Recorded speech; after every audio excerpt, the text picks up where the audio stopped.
सोमय्या आयुर्वेदिक hospital या ठिकाणी विद्यार्थ्यांना शिक्षण दिले जाते। आपण या ठिकाणी आलो, विद्यार्थ्यांची अनेक समस्या आहे या भागामध्ये बघू शकतो। हे बिल्डिंग आहे आयुर्वेदिक मेडिकल कॉलेजची आणि या मेडिकल कॉलेजमध्ये कुठल्याही प्रकारे स्टाफ नसल्याचे सांगण्यात येत आहे। विशेष बाब म्हणजे या पहिल्या वर्षी या विद्यार्थ्यांना या ठिकाणी ॲडमिशन घेतले आहे, परंतु ॲडमिशन घेतल्यानंतर निकाल लागायच्या अगोदरच त्यांना दुसऱ्या वर्षाची फीस मागण्यात येत आहे। या पूर्ण परिसरातला अगर आपण बघितलं तर या परिसरामध्ये असलेले हे बिल्डिंग बघू शकता आणि त्या ठिकाणी असलेली हे सिलेंडर ठेवले ऑक्सिजन सिलेंडर, त्यांची काय परिस्थिती आहे त्याच्या हिशोबाने आपण हिशोब लावू शकतो का हे कॉलेज कशा प्रकारे चालत आहे आणि विद्यार्थ्याला कसा त्रास दिला जात आहे। आपण काही विद्यार्थ्यांशी जाणून घेऊ नेमकी काय समस्या आहे तुमची आणि काय मागणी आहे। आमच्याकडून सेकंड इयरची फी मागत आहे। महाराष्ट्र गव्हर्नमेंटचं GR आहे ती मुलींना 100% फी माफ आहे, तरी पण आमच्याकडून फर्स्ट इयर न संपता आमचा रिझल्ट न लागता आम्हाला आत्ताच फी मागत आहे। सेकंड इयरची 2 लाख आम्ही आत्ताच नोव्हेंबरमध्ये फर्स्ट इयरची फी भरलेली आहे। तर मुलींना 100% ऑफ फ्री एज्युकेशन याचा काय संबंध, म्हणजे आम्हाला फ्री एज्युकेशन भेटतच नाही आहे। तर पुन्हा काय समस्या आहे तुमची या ठिकाणी? आमच्या कॉलेजमध्ये प्रिन्सिपल व्हाईस प्रिन्सिपल नाहीये, त्यानंतर वेल डेव्हलप लॅबोरेटरी लॅब नाहीये, त्यामध्ये इक्विपमेंट्स नाहीयेत, आमच्या प्रॅक्टिकल्स वेळोवेळी होत नाहीयेत। आम्हाला स्कूल या कॉलेजमध्ये पॉलिटेक्निक, त्याच्यानंतर ITIची school, underground school, nursing, pharmacy यासारख्या सगळ्या म्हणजे माध्यमाचे स्टुडंट इथे शिकत आहेत आणि त्यासाठी फक्त आणि फक्त 2 क्लासरूम्स आम्हाला अवेलेबल करून दिलेले आहेत। सर, या हॉस्पिटलमध्ये रुग्णसंख्या कमी आहे, म्हणजे नाहीच्या बरोबर आहे। तर त्यांची जबाबदारी बनते की दुसऱ्या हॉस्पिटल्समध्ये व्हिजिट्स न्यायला पाहिजे।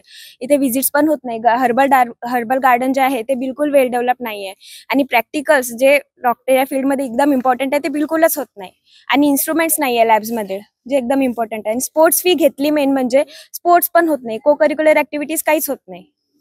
अनेक समस्या आहे, काही विद्यार्थी आहेत त्याच्या काय समस्या आहे तुमची? याच्यामध्ये खूप समस्या आहे आणि आमच्याकडून 650 रुपये घेतले स्पोर्ट्सचे, पण स्पोर्ट्ससाठी काही नाही होत आणि जे कॅडेवर आहे ते पण नाही आहे। जे अॅनाटॉमीसाठी कॅडेवर खूप इम्पॉर्टंट असते, पण आमच्यासाठी कॅडेवर आतापर्यंत उपलब्ध नाही झालं आहे।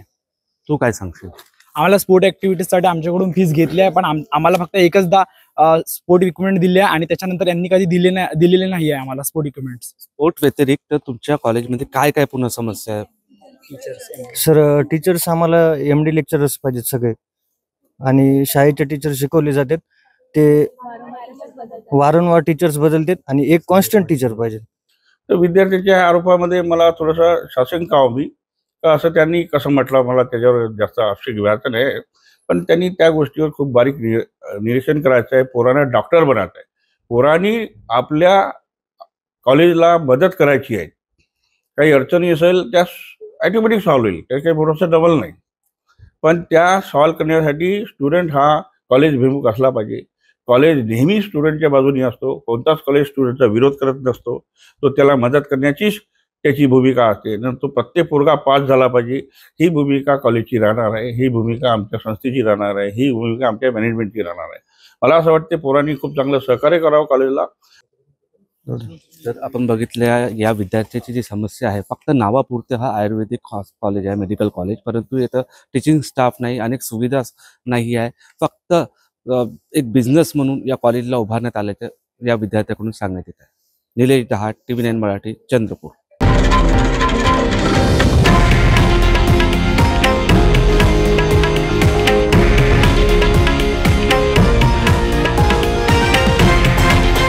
हे आहे देशातील नंबर 1 न्यूज नेटवर्क आणि आपण पाहत आहात TV9 मराठी, एकमेव।